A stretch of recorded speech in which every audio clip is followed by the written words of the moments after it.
Just this past week, a Continental institution responsible for telecommunications policy across Africa elected new leadership. Here is what you need to know. The person who won wasn't the frontrunner with the most visible political backing. It was the institution's own spectrum director, the person who has spent 14 years doing the technical work almost nobody outside the industry ever hears about. The question worth asking whenever a continental institution like this elects new leadership is, does a role like this go to the candidate with the strongest diplomatic profile and the loudest political backing, or to the person who has spent over a decade doing the unglamorous technical work that actually keeps the institution functioning? Those are genuinely different kinds of leaders with different strengths. One brings visibility and negotiating weight on the global stage. The other brings institutional memory and technical credibility with the member states who have to trust this person's judgment on things like spectrum allocation and satellite coordination. So which one actually won here, and what does the vote itself tell us about how this institution makes that choice? Key point 1. What actually happened in Abuja? At the 7th ordinary session of the African Telecommunications Union's Conference of Plenipotentiaries, held in Abuja, Nigeria, and concluding on July 24, 2026, member states elected engineer Kezias Kazuba Mwale of Zambia as the ATU's next Secretary General. The vote went through 4 rounds. In the decisive round, Mwale secured the highest votes, defeating South Africa's Cynthia Leungo Lesufi and Cameroon's Otto Valeri Hilaire. 2 other candidates from Tunisia and the Republic of Congo were also in the race. Only 34 of the ATU's 52 member states actually participated in the vote. Mwale formally takes office on January 1st, 2027. Until then, current Secretary General John Omo of Kenya, who has led the institution since 2019, continues to oversee the transition. Nigeria, as host nation, also emerged as chair of the Conference of Plenipotentiaries itself. Key point 2. Why Mwale's profile is unusual for this role.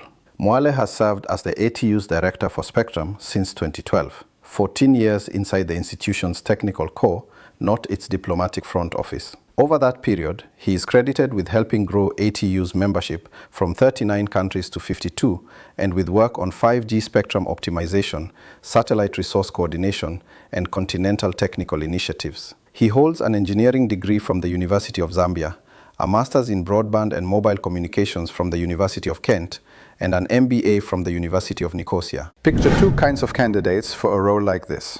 One has spent a decade in international meetings, building relationships with ministers and foreign governments. The other has spent that same decade in technical working groups, actually deciding how spectrum gets allocated across 52 countries.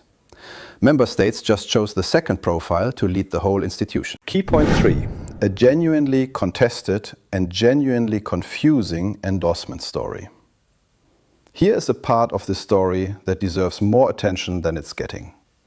Back in February 2025, ICT ministers from the Southern African Development Community formally endorsed Mwale's candidacy through an official SADC decision.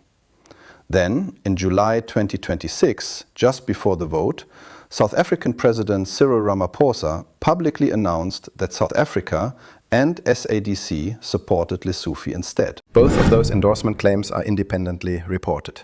Neither this channel, nor, it seems, the press covering this election, has fully reconciled how the same regional bloc ended up publicly associated with backing 2 different candidates for the same seat.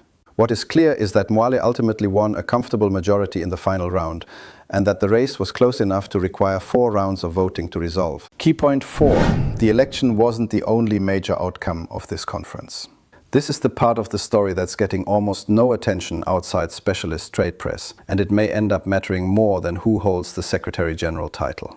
Alongside the election, ministers and heads of delegation adopted the Abuja Declaration on Meaningful Connectivity for Africa, a policy framework committing member states to broadband expansion, technology-neutral regulation, improved access to spectrum and fiber infrastructure, stronger cybersecurity, consumer protection, digital affordability, and digital literacy specifically for women, youth, persons with disabilities, and underserved communities. This wasn't a routine regional formality.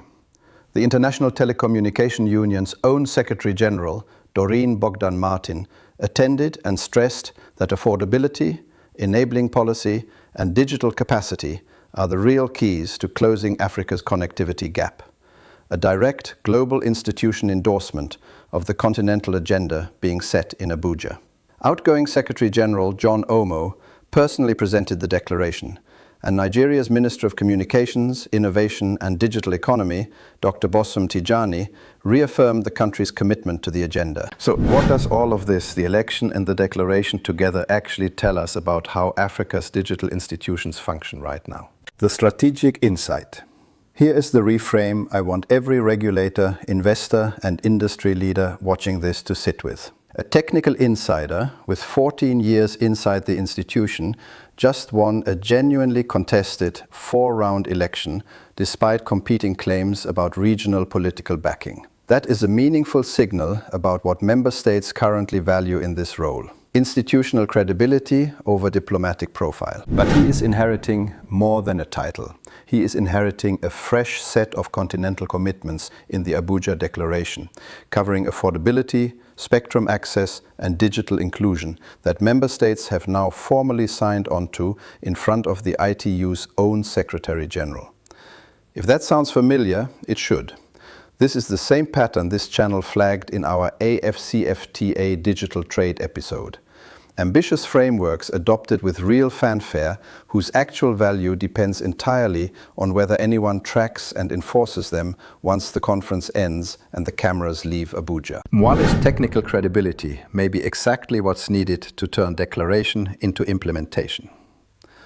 Or the declaration could join a long list of well-intentioned continental frameworks that quietly stalled.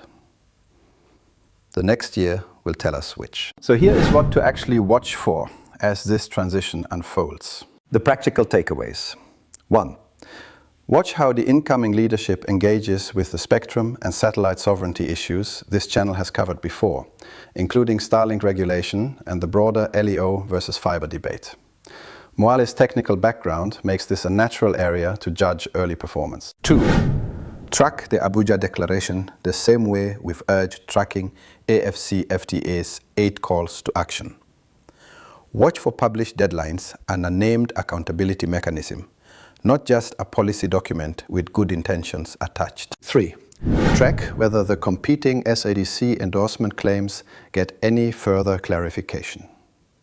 A regional bloc publicly associated with backing 2 different candidates for the same continental role is a genuine governance story in its own right, independent of who won. 4. Investors and businesses in spectrum-dependent sectors, particularly satellite and 5G, should treat this transition period as a window to establish early engagement with incoming leadership rather than waiting for the formal handover. Conclusion.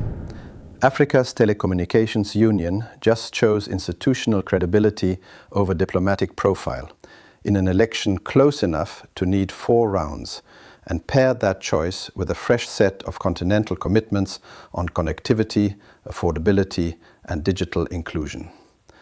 That is a genuinely significant governance moment, and it's one worth watching closely as the transition unfolds over the next several months. If this connects with how you think about spectrum policy, continental digital institutions, and the gap between commitments and implementation, share it with someone you know. Subscribe and turn on the notification. Thank you for watching, and I will see you in the next video, which is showing on your screen now.